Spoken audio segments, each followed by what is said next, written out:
በስመ አብ ወወልድ ወመንፈስ ቅዱስ አሐዱ አምላክ አሜን። ሰላም እንደምን አላችሁ ውድ ኦርቶዶክሳውያን፣ እንኳን ለብርሃነ ጥምቀቱ በሰላምና በጤና አደረሳችሁ እያልን ዛሬ ከበዓለ ጥምቀት ከጌታችን ከመድኃኒታችን ከኢየሱስ ክርስቶስ ጥምቀት ጋር በተያያዘ ልታውቋቸው የሚገቡ 7 ዋና ዋና መሰረታዊ ነጥቦችን በዚህ ቪዲዮ ይዤላችሁ ቀርቤያለሁ። ከነዚህ መካከል ዘመነ አስተርእዮ፣ ገሃድ ወይም ጋድ፣ ከተራ መች ተጀመረ፣ እንዲሁም ደግሞ በታቦት አድርሶ ሲመለሱ የምእመናን ተሳትፎ፣ ይሄ በአዋጅ መች ጸደቀ፣ ሌላው ታቦታት በመጡበት ለምን አይመለሱም፣ እንዲሁ ሃይማኖታዊና ባህላዊ አከባበሩ ምን ይመስላል። እነዚህን ጨምሮ 7 ዋና ዋና ነጥቦችንና ሌሎች በርከት ያሉ ጉዳዮችን ሰብስበን አጠቃለን በዚህ ቪዲዮ ይዘንላችሁ መጥተናል። ይህ አውደ ምሕረት የዩቲዩብ ቻናል ነው። ሰብስክራይብ፣ የደውል ምልክት እየተጫናችሁ ላይክ፣ ሼር እያደረጋችሁ እስከ መጨረሻ ድረስ አብራችሁን ብትቆዩ እጅግ ጠቃሚ ነገሮችን ታገኛላችሁ። መልካም ጊዜ፣ መልካም ቆይታ።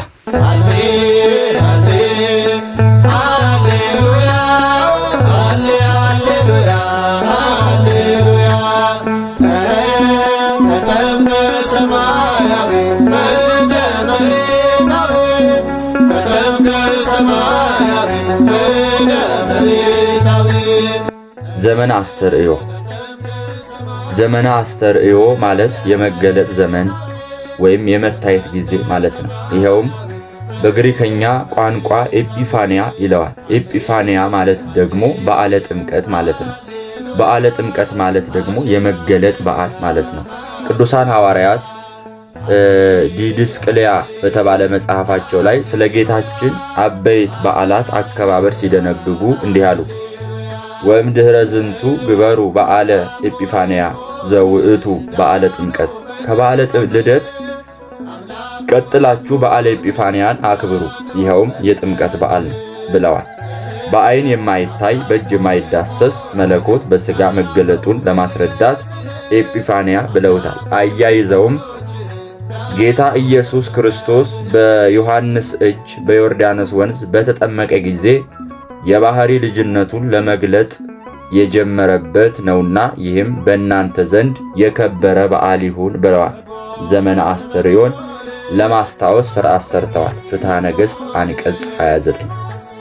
ስለዚህ ዘመነ አስተርእዮ ከልደት እስከ ቅበላ በዓለ ጾም ድረስ የሚዘከር መሆኑን ሊቃውንት ይናገራሉ።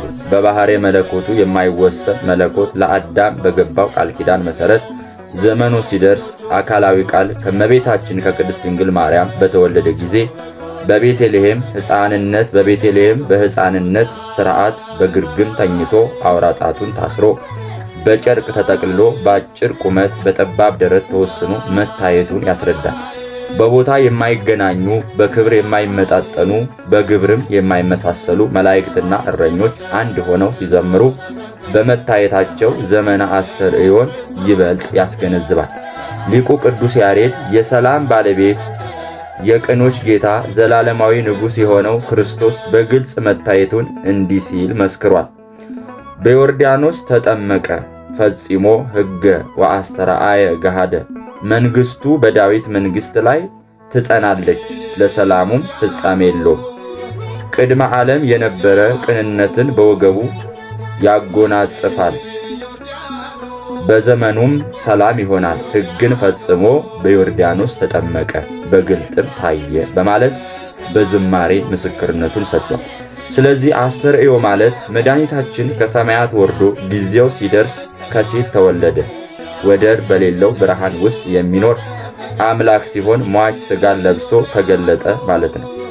ጌታችንም ኢየሱስ ክርስቶስ ተወልዶ አምላክ ነኝና ዕለቱኑ ተወልጄ ዕለቱኑ ልደግ ሳይል በየጥቂቱ እያደገ ለእናቱ ለድንግል ማርያም እየታዘዘ ዘመዶቹን እያገለገለ ከኃጢአት በስተቀር የሰውን ሥራ እየሠራ መኖሩን የዕብራውያንን ሕግ ሥርዓት እየተማረ ማደጉን የአስተርእዮ ዘመን መሆኑን እንረዳለን። ዘመነ አስተርእዮ ሲባል አዲስ ክስተት እንግዳ ሥርዓት ሳይሆን ከጥንት ከዘመነ አበው ጀምሮ በትንቢተ ነቢያት ሲነገር፣ ሱባኤ ሲቆጠር፣ ምሳሌ ሲገለጥ የኖረ ነው። ዮሐንስ ወንጌል 3:13፣ ገላትያ 4:3፣ ሉቃስ 2:1። ዘመነ አስተርእዮ አስቀድሞ ለነቢያት በመንፈስ ተገልጦላቸው እንደነበረ ነቢዩ ዳዊት ሲናገር እግዚአብሔር እግዚእ አስተርአየ ለነ ግበሩ በዓለ በትፍስሕት በምልአት ያለ ጌታ እግዚአብሔር በረድኤት በኩነት ስለተገለጠልን ነቢያት ካህናትን አብነት አድርጋችሁ በደስታ በዓል አድርጉ ብሏል። ይህም ትንቢት ተፈጽሞ እግዚአብሔር በሥጋ ስለተገለጠልን ሐዋርያትን ሊቃውንትን አብነት አድርጋችሁ በደስታ በዓል አድርጉ ማለቱ እንደሆነ መገንዘብ ይገባል። ልደቱንና ጥምቀቱን በአጠቃላይ በዘመን አስተርእዮ ያሉትን በዓላት ሁሉ እግዚአብሔር ፍቅሩንና ቸርነቱን የገለጠባቸው የደስታ በዓላት መሆናቸውን አውቀን በደስታ ልናከብራቸው ይገባል። መዝሙር 117 ቁጥር 27። ዘመነ አስተርእዮ የሰው ልጅ በጎ ፈቃድና ምኞት የተፈጸመበት የደስታ፣ የሰላም፣ የፍቅር፣ የአንድነት፣ የስምምነት፣ የዝማሬ፣ የውዳሴና የቅዳሴ ጊዜ ነው። ሰውና እግዚአብሔር የተገናኙበት፣ መላእክት አንድ ሆነው እግዚአብሔርን ያመሰገኑበት ወቅት ነውና ዳዊት አስቀድሞ በከመ ሰማዕነ ከማሁ ርኢነ ነቢያት ይወርዳል ይወለዳል ብለው ትንቢት እንደተናገሩ ከድንግል ተወለደ በሥጋ ተገልጦ አየነው ብሎ በትንቢት እንደቀደመን የተስፋ ሰዎች ደግሞ በሥጋ ተወልዶ አየነው። ቅዱስ ጳውሎስም በመልእክቱ በሥጋ የተገለጠ በመንፈስ የጸደቀ ለመላእክት የታየ በአሕዛብ የተሰበከ በዓለም የታመነ በክብር ያረገ ብሎ ሰብኳል። መዝሙር 47 ቁጥር 7 አንደኛ ጢሞቴዎስ ምዕራፍ 3 ቁጥር 6። ቅዱስ ያሬድ አስተርአየ ዘኢያስተርኢ ወርኢነ ብዕለ ስብሐቲሁ እሙነ ኮነ አስተርእዮቱ የማይታየው ታየ፣ የጌትነቱን ክብር የክብሩንም ምልአትና ስፋት አየን፣ መገለጡም እውን ነው አለ። በሥጋ በመጣበት ጊዜ በመሲሁ መምጣት የተማረከች ሐና የምትባል ነቢይት በጸሎት በአምልኮት ከምትኖርበት ወጥታ የተገለጠውን መድኃኒት አይታ እግዚአብሔርን እያመሰገነች የኢየሩሳሌምን ቤዛ ለሚጠብቁ የተገለጠ እርሱ ይህ ነው ብላ መስክራለች። ሉቃስ 2 ቁጥር 36። ቅዱስ ያሬድ የባሕሪ አባቱን የአብን የባሕሪ ሕይወቱን የመንፈስ ቅዱስን የራሱን ክብር ኃይልና መለኮታዊ ክሎቱን በሥጋ እንደገለጠ ሲናገር ተወልደ በቤተልሔም ወበናዝሬት ተሐጽነ አስተርአየ ገሃደ በቤተልሔም ተወለደ በናዝሬት አደገ የማይታየው በግልጽ ታየ በማለት በሥጋ መገለጡን ዘምሯል። ዳግመኛም የጌታችን መገለጥ ለእኛ ተድላ ደስታችን መሆኑን ሊቁ ሲመሰክር ተወልደ ኢየሱስ በተድላ መለኮት ተወልደ ተጠምቀ ከመንትፈሳ በልደቱ ወነተሐጽይ በአስተርእዮቱ በልደቱ እንደሰት ዘንድ በመገለጡም ሐሴት እናድርግ ዘንድ በመለኮታዊ ተድላ ክብር ኢየሱስ ተወለደ ተጠመቀ በማለት የማይመረመር ያለና የነበረ የሚኖር አምላክ በሥጋ መገለጡን ነግሮናል። ይሁን እንጂ እግዚአብሔርን ራሱ ከገለጠ ልናውቀው እንችላለን እናውቀዋለን ብንል ባህሪውን መርምረን በስፋት ማለት ሳይሆን እርሱ የገለጠልንን ያህል ብቻ ነው። ነቢዩ ሙሴ እግዚአብሔርን ማየት ፈቀደ፣ በክብር በባህሪ ሆነ ልይ ብሎ ጥያቄ አቀረበ። እግዚአብሔርም ሰው አይቶኝ አይድንምና ፊቴን ማየት አትችልም ብሎ መልሶለታል። ዘጸአት 33 ቁጥር 17፣ ኢሳይያስ 55 ቁጥር 8። ቅዱስ ኤፍሬም በረቡዕ ውዳሴ ማርያም ላይ እንዲህ ይላል፣ ንዑ ርእዩ ዘንተ መንክረ ወዘምሮ ዘምሩ በእንተ ምስጢር ዘተከስተለነ እስመ ዘይሰብአ ተሰብአ ቃል ተደመረ ወዘአልቦ ጥንት ኮነ ቅድመ ወለዘአልቦ መዋዕል ኮነ ሎቱ መዋዕል ዘይተአወቅ ተከስተ ዘይትረአይ ተርእየ ወልደ እግዚአብሔር ሕያው እዩከ ኮነ ሰብአ ኢየሱስ ክርስቶስ በከመ ውእቱ እስመ ለዓለም ወክመ ውእቱ እስከ ለዓለም። ኑ ይህንን ድንቅ ነገር እዩ፣ ስለተገለጠልን ምስጢር ዘምሩ። ሰው የማይሆነው ሰው ሆኗልና ቃል ከሥጋ ጋር ተዋሃደ። ጥንት የሌለው ቀዳማዊ ሆነ። ዘመን የማይቆጠርለትም ዘመን ተቆጠረለት። ያልታየ ታየ። ወልደ እግዚአብሔር ሕያው ኢየሱስ ክርስቶስ ሰው ሆነ። እርሱ ለዘላለም ሕያው ነው በማለት በውዳሴ ማርያም ተናግሯል። ሰማያዊ ሰማያዊ ሰማያዊ ሰማያዊ ሰማያዊ ኢየሱስ ናዝራዊ ሰማያዊ ሰማያዊ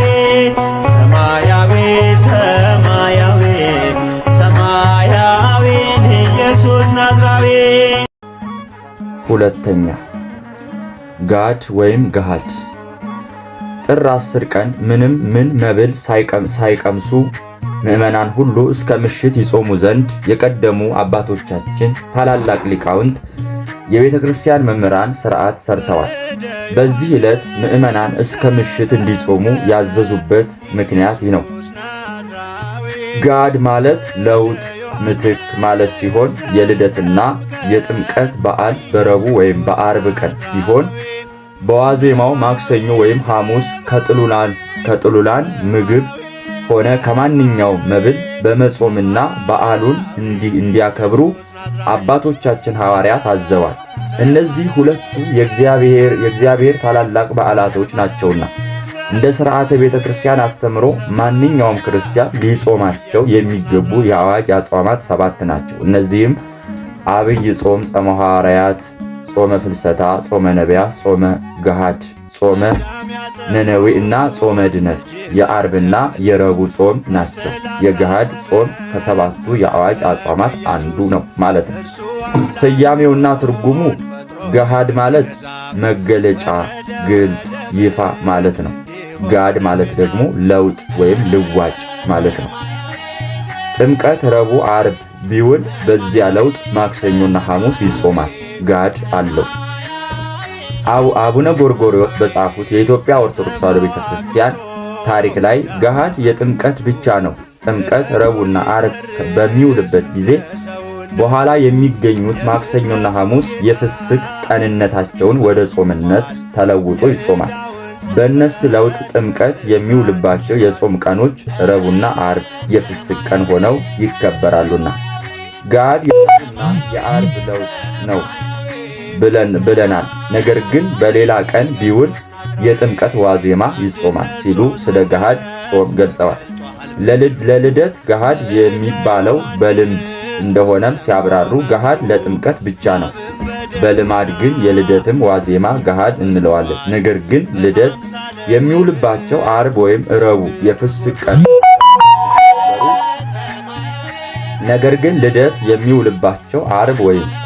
የፍስክ ቀን ሆነው እንዲከበሩ ቢታዘዙም በዋዜማው የሚገኙት ማክሰኞና ሐሙስ ከጾመ ነቢያት ጋር የተያያዙ ስለሆኑ መጾማቸው የግድ ነው ሲሉ በመጽሐፋቸው አስነብቧል። አቡነ ጎርጎርዮስ እንዲህ ቢሉም ፍትሐ መንፈሳዊ ግን ለልደትም ለጥምቀትም ገሃድ እንዳለው ያስረዳል። የቤተ ክርስቲያን የሥርዓት ምንጭ የሆነው ፍትሐ ነገሥት በአንቀጽ 15 የሚከተለውን ደንግጓል።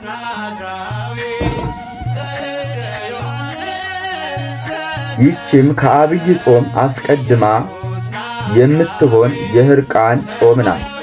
የነነዌ ጾም 3 ቀን የልደትና የጥምቀት ዋዜማ ጾም ሲል ይናገራል።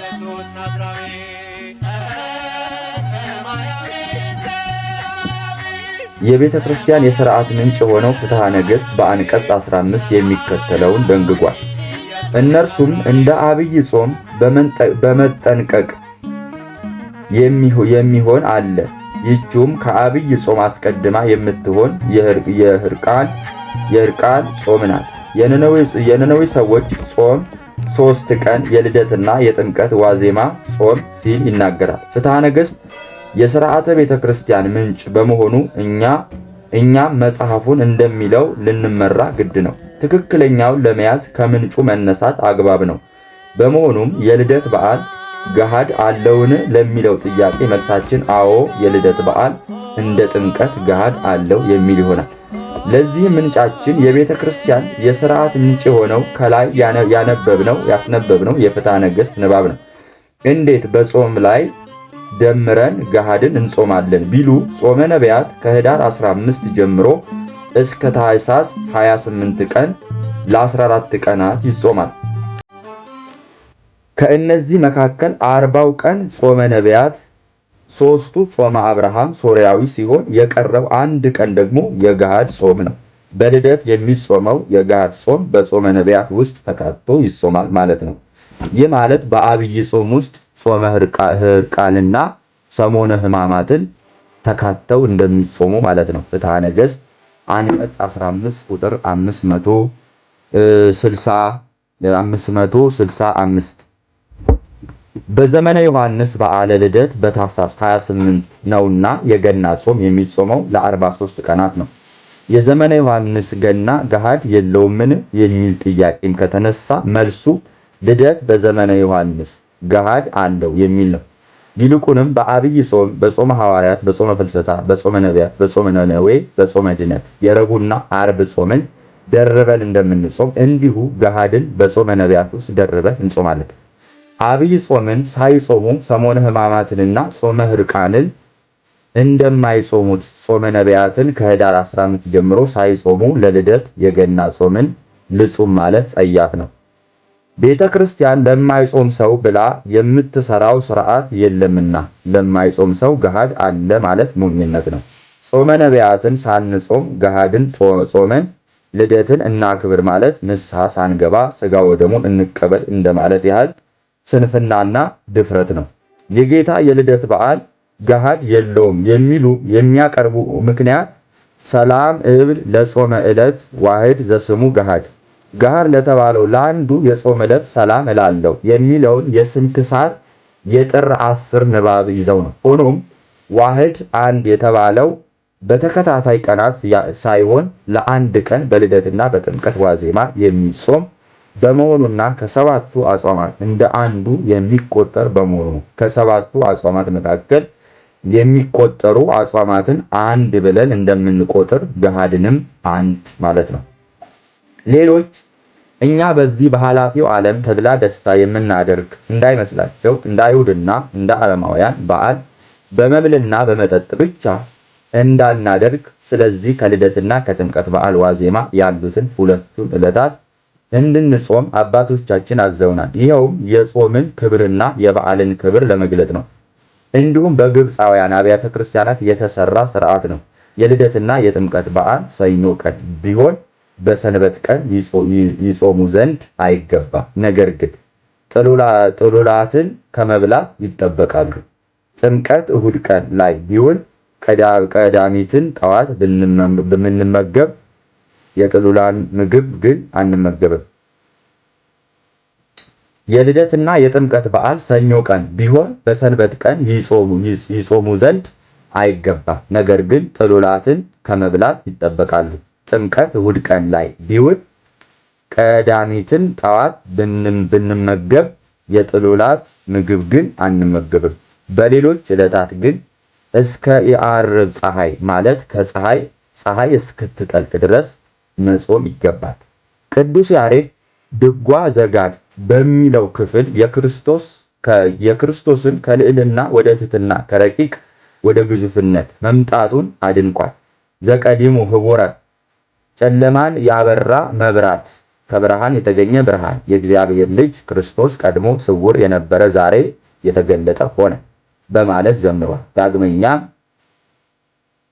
ዳግመኛም ቅድመ ዓለም ስውር ምክር የነበረ የአብ ልጁና ቃሉ ከአብ ተወለደ፣ በግልጥም ታየ። ተስፋ ለቆረጡ ተስፋቸው የሞቱትን የሚያስነሳቸው የቅዱሳን ክብር ወደኛ መጣ፣ ከድንግል ማርያም ተወለደ፣ በግልጥ ታየ በማለት መስክሯል። በክርስቶስ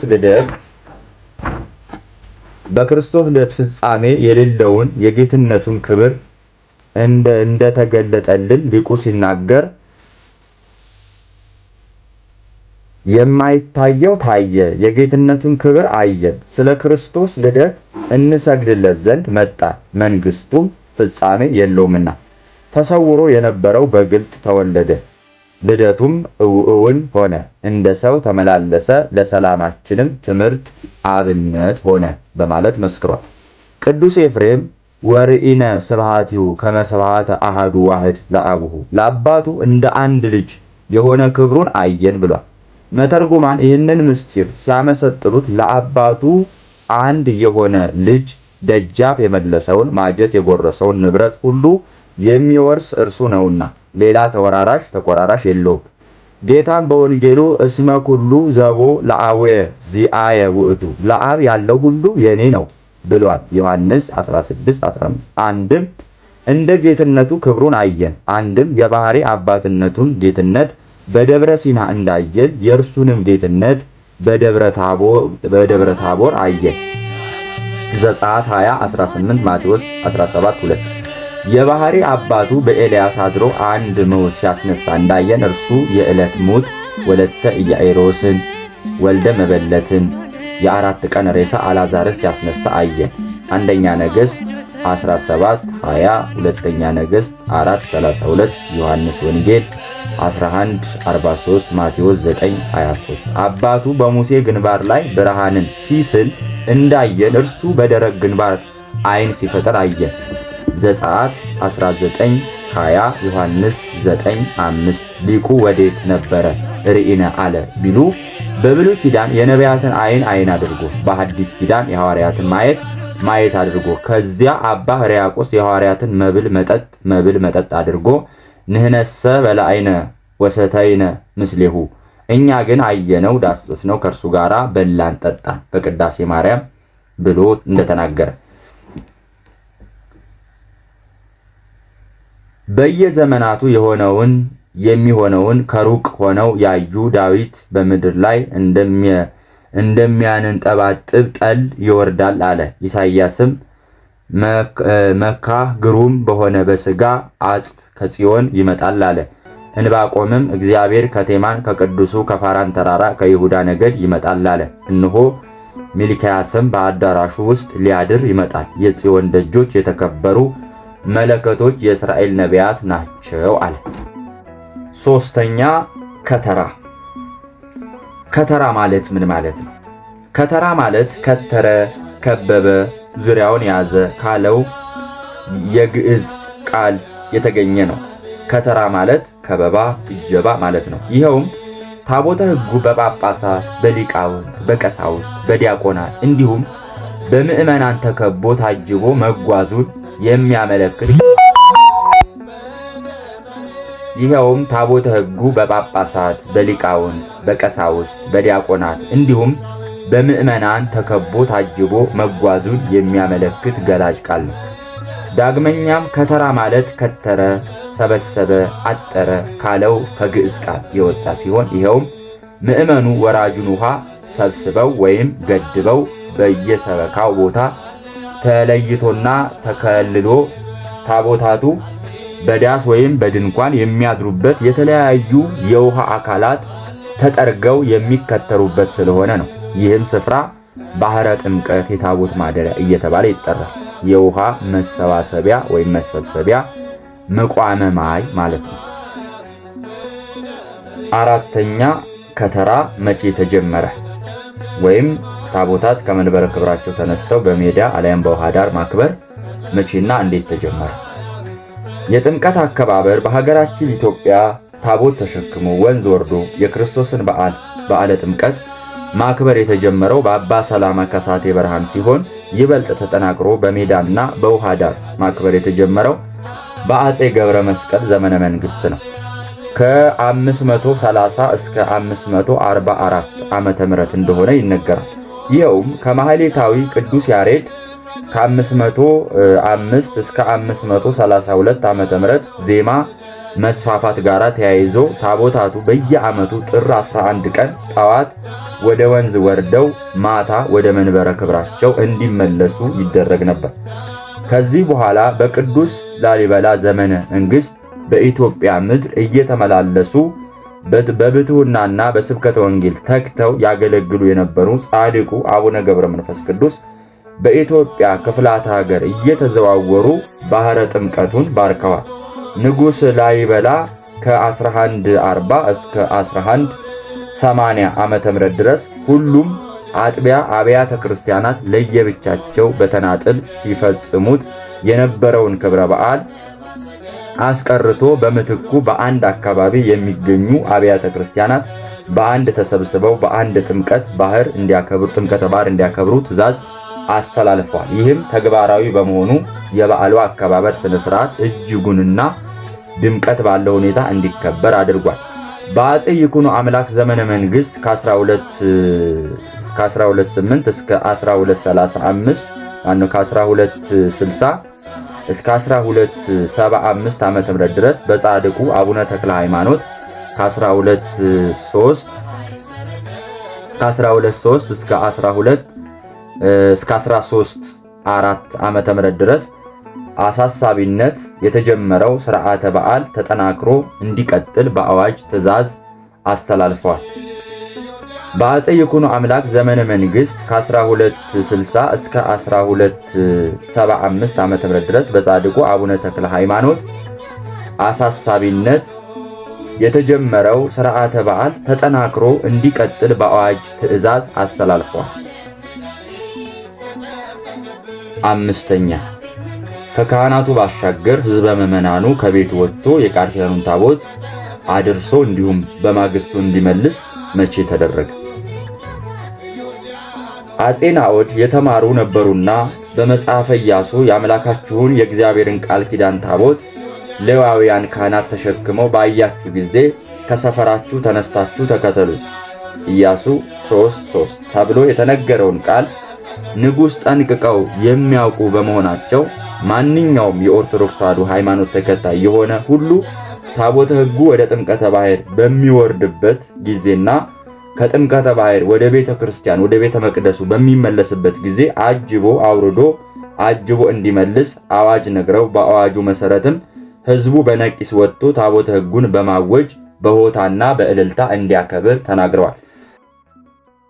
ስድስተኛ ታቦት የጥምቀት ቀን ለምን በወጣበት አይመለስም? ይህ ማለት የከተራ ዕለት በሚወጣበት ታቦት ብዙ ጊዜ በወጣበት መንገድ አይመለስምና የዚህ ምስጢሩ ምንድነው? በመንፈሳዊነታቸውና በደራሲነታቸው የሚታወቁ መጻሕፍትን በመጻፍ ሥርዓትን በመደንገግ ለቤተ ክርስቲያን ትልቅ ውለታ ያበረከቱ አፄ ዘርዓ ያዕቆብ ከ1426 እስከ 1460 ዓመተ ምህረት ታቦታቱ ወደ ወንዝ ወርደው ዕለቱን እንዳይመለሱ በዚያ ፈንታ በጥምቀት ዋዜማ ጥር 10 ቀን ከሰዓት በኋላ ወደ ባሕረ ጥምቀቱ ወርደው እንዲያድሩ ሀገሩን በኪደተ እግር ይባርኩ ዘንድ በሄዱበት መንገድ እንዳይመለሱ በአዋጅ ወሰኑ። ታቦተ ሕጉ በወጡበት ቦታ የማይመልሱበት ምክንያት ብዙ ምስጢር አለው። ይኸውም ወደ ተቀደሰት ምድር በኪደተ እግሩ ተቀደሰች እንዳለ ሊቁ ያልተባረከ መሬት እንዲባረክ ነው። ዳግመኛም ያላየው እያየ ያልሰማው እየሰማ ሥርዓቱን አይቶ እንዲያምንና ሃይማኖት እንዲስፋፋ። ሦስተኛ ነቢያት በወጡበት እንዳይመለሱ ሥርዓት ነበር በዚያ ልማድ። አራተኛ ሰብአ ሰገል ጌታን ካገኙ በኋላ በመጡበት ቦታ አልተመለሱምና የዚያ ምሳሌ ነው። ታቦታቱ በሕዝቡ ጥበቃና እንክብካቤ ተደርጎላቸው በየጥምቀተ ባሕሩ እንዲያድሩ ወስነዋል። አከባበሩም ከጊዜ ወደ ጊዜ እየሰፋ አድማሱም ብሔራዊነትን እየያዘ መጥቷል።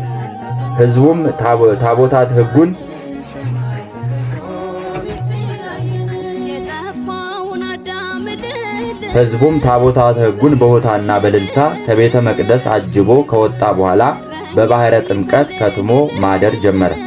ሊቃውንቱም እንዲሁ ለበዓሉ የሚስማማውን ቃለ እግዚአብሔር እያደረሱ ያድሩ ጀመር። የቃል ኪዳኑ ታቦት ይዞ አክብሮ ወደ ወንዝ መውረድ በብሉይ ኪዳን የነበረ ሥርዓት ነው። ኢያሱ በሙሴ ተተክቶ ሕዝበ እስራኤልን ሲመራ ታቦቱን አሸክሞ ሲሄድና ከዮርዳኖስ ወንዝ ሲደርስ ባሕሩ ከሁለት ይከፈልና ወራጁም ይቆም እንደነበረ ቅዱስ መጽሐፍ ይናገራል። እስራኤል ወደ ምድረ ርስት ሲገቡ ታላቁን የዮርዳኖስን ወንዝ ሲሻገሩ ድንኳን ጥለው የቃል ኪዳን ታቦት ድንኳን ውስጥ አድርገው ሌዋውያን ዙሪያውን ካህናቱ በውስጥ ሆነው እግዚአብሔርን እያመሰገኑ እንዲህ እንደተሻገሩ ዛሬም እንደ ዮርዳኖስ ከድህነት ወደ ብልጽግና፣ ከደዌ ወደ ጤና፣ ከክደት ወደ ሃይማኖት፣ ከድንቁርና ወደ ዕውቀት አላሻግር ያለንን ባሕረ ኃጢአት በቃል ኪዳኑ አማካኝነት በጥምቀቱ በረከት ያርቅልናል። ኢያሱ 1:13፣ ኢያሱ 3:8። ሐዋርያው ፊልጶስ ኢትዮጵያዊ ጃንደረባ ሊያጠምቀው ወደ ጋዛ ወንዝ የመውረዱ ምሳሌ። ዋናው ምስጢሩ ግን ጌታችን ኢየሱስ ክርስቶስ ዮሐንስን አስከትሎ ሊጠመቅ ከገሊላ ወደ ዮርዳኖስ የሚሄዱ ምሳሌ ማቴዎስ 3:10። በዚህ መሰረት ከጥንት ጀምሮ የቃል ኪዳኑ ታቦት ይዘን ወደ ወንዝ ወርደን በዓለ ጥምቀትን የምናከብረው ከዚህ ታሪክ በመነሳት ነው። ማጠቃለያ ታቦታቱ በጥምቀት ዋዜማ ከመንበራቸው ወደ ጥምቀተ ባህር መውረዳቸው፣ በዚያን ማደራቸው ጌታችን መድኃኒታችን ኢየሱስ ክርስቶስ በእደ ዮሐንስ በፈለገ ዮርዳኖስ ለመጠመቅ ከገሊላ ወደ ዮርዳኖስ ከማታ ጀምሮ መውረዱንና ተሰልፎ ተራውን ሲጠብቅ ማደሩን ያጠይቃል። ጥምቀት የሞቱ የመቃብሩ አምሳል ነው። ጌታችን የተጠመቀበት ወር ጥር በእስራኤላውያን ዘንድ የዝናብ የበረዶ ወራት ነው። እንኳንስ ከወንዝ ዳር ከማናቸው ቦታ ቢሆኑ ያለ መጠለያ መዋልና ማደር አይቻልም። ስለዚህ ከዮሐንስ ሊጠመቁ የሚሄዱ ሰዎች ሁሉ በዮርዳኖስ ዙሪያ ድንኳናቸውን ተክለው ያርፉ ነበር። ይህንን አብነት አድርገን ዛሬም በባህረ ጥምቀት ዙሪያ በድንኳኖች የተከለሉ ዳሶች ይጣላሉ። የከተራ በዓል ጥንት ከነገስታቱ ጀምሮ የሀገር መሪዎች በቀዳሚነት ተሰልፈው የሚያከብሩት ብሔራዊ በዓል ከመሆኑ የተነሳ ሃይማኖታዊና ባህላዊ የአከባበር ስነ ስርዓት አለው። ይኸውም ባህላዊው ከሃይማኖታዊው ስርዓት በመነሳት የሚከናወን ሲሆን ማህበረሰብ ደስታውን፣ ፍቅሩን የሚገልጥበት ያለባበስና ያጨዋወት ስርዓት አለው። ሃይማኖታዊና ባህላዊ አከባበር። ሃይማኖታዊ አከባበሩ ጥር 10 ቀን ከቀኑ ከ4 ሰዓት በመላው አጥቢያ አብያተ ክርስቲያናት ዋዜማ ይቆማል። ከሰዓት በኋላ ታቦታቱ በተለያየ ህብር በተሸለሙ የክህነት አልባሳት በደመቁ ካህናት፣ የመጾር መስቀል በያዙ ዲያቆናት ከብረው ከአብያተ ክርስቲያናት ወደ አብርህተ ምጥማቃት ለመሄድ ሲነሱ መላው አብያተ ክርስቲያናት የደወል ድምፅ ያሰማሉ። ምዕመናን ከልጅ እስከ አዋቂ በነቂስ ወጥተው በአጸደ ቤተ ክርስቲያንና ታቦታቱ በሚያልፉባቸው መንገዶች እየተሰባሰቡ ታቦታቱን ከባህረ ጥምቀት አድርሰው የሚያድረው አድሮ የሚመለሰው ይመለሳል። ካህናቱ ወረደ ወልድ እምሰማያት ውስተ ምጥማቃት በፍስሐ ወበሰላም ቅድመ ዓለም የነበረ እግዚአብሔር ወልድ በሰላም በደስታ በእደ ዮሐንስ ለመጠመቅ ከሰማያት ወረደ። ከዊኖ ሰባ በዮርዳኖስ ተጠምቀ፣ ሰው ሆኖ በዮርዳኖስ ተጠመቀ እያሉ ይዘምራሉ። እልልታ፣ ሆታ፣ ሐሌታ፣ ግርግታ ይሰማል። በዝማሬና በሽብሸባ ታቦታቱን ያጅባሉ። ወንዶች በሆታ ሴቶች በእልልታ ሁሉም በሚረዱት መንገድ እግዚአብሔርን ያመሰግናሉ። ታቦታቱን አጅበው ወደ ባሕረ ጥምቀት በህብረት ያመራሉ። ተመሳሳይ ልብስ የለበሱ የሰንበት ትምህርት ቤት ተማሪዎች፣ እንግ ድርብ የለበሱ መዘምራን፣ ልብሰ ተክህኖ የለበሱ ቀሳውስትና ዲያቆናት፣ ከታቦታቱ በፊት የገዳማትና የአድባራት አስተዳዳሪዎች፣ አረጋውያን፣ አበውና መላው ምዕመናን ከታቦቱ ኋላ ይጓዛል። ዕጣኑ፣ ዝማሬው ታቦታቱ ሀገሩን እየባረከ ነው የሚጓዘው እየባረኩት ነው የሚጓዙት። ቀደም ብለው በባሕረ ጥምቀቱ ዙሪያ ሰፍረው የታቦታቱን መምጣት በጉጉት የሚጠባበቁ ምዕመናን በእልልታና በስግደት ይቀበላሉ። በየዓመቱ ተረኞች የሆኑት አድባራት የምራት ተረኞች መዘምራን ወረደ ወልድ ውስጠ ምጥማቃት በፍስሐ በሰላም የሚለውን ግስ ቃኝተው ያሸበሽባሉ። ቃለ ምዕዳንና ጸሎተ ቡራኬ ተሰጥቶ ታቦታቱ ለማደሪያ ወደ ተዘጋጀለት ወደ መንበረ ክብራቸው ይገባሉ። ሊቃውንቱ ለበዓሉ የሚስማማውን ማህሌት እስከ መንፈቀ ሌሊት ያደርሳሉ። ከምዕመናኑ የበረቱት በማህሌቱ ይሳተፋሉ። የቀሩትም በታቦታቱ ማደሪያ ዙሪያ በተተከሉ ድንኳኖች ሌሊቱን ያርፋሉ። ታቦታቱ ወደ ማደሪያ ድንኳን እንደገቡ የሰንበት ትምህርት ቤቶች ወጣቶች የተለያየ መርሃ ግብሮችን በመዘርጋት ጣዕመ ዝማሬዎችን በማሰማት ምዕመናንን እያስተማሩ እስከ ነዋመ ሌሊት ይቆያሉ። ከሌሊቱ 6 እስከ 9 ሰዓት ሥርዓተ ቅዳሴው ይካሄዳል። ግሱን ለመቃኘት፣ ለማሸብሸብ፣ ማህሌት ለመቆም፣ ቅዳሴ ለመቀደስና ቅዳሴ ለማስቀደስ ሌላውን ሥርዓት ለመፈጸም ኃላፊነት ያለባቸው የምራት ባለተረኞች ካህናት ናቸው። ለቀጣዩ ለከርሞ ዓመት ተረኞች የሆኑትና በአሁኑ ሰዓት የምራት ባለተረኞች የሚራዱት ገዳማት፣ አድባራት ካህናት አንሺዎች ይባላሉ። ባህላዊ አከባበር ጥር 11 ቀን ሕዝበ ክርስቲያኑ የቻለ እዚያው አድሮ ያልቻለ ሸኝቶ በቤቱ አድሮ ማለዳ ሲነጋ ነጫጭ ልብስ ለብሶ ወደ ባሕረ ጥምቀት በመገስገስ በዚያ እስከ ረፋዱ ሰዓት ድረስ እስከ ረፋዱ ሰዓት ድረስ እኩሉ ሃይማኖታዊ ሥርዓቱን ሲከታተል፣ እኩሉ ደግሞ ሕዝባዊ መዝሙር በመዘመር ደስታውን ይገልጣል። በዚህ መሠረት ሥርዓተ ጥምቀቱን ተሳትፎ አጅቦ ይመለሳል። ምስጢር የገለጠልን አንደበታችንን ያከናወነ እዚህ ዕለት እዚህ ሰዓት ያደረሰን መድኃኔ ዓለም ስሙ ይመስገን። በእደ ዮሐንስ ተጠምቀ ኢየሱስ ናዝራዊ በእደ ዮሐንስ ተጠምቀ ኢየሱስ ናዝራዊ ሰማያዊ ሰማያዊ ሰማያዊ ሰማያዊ ሰማያዊ ኢየሱስ ናዝራዊ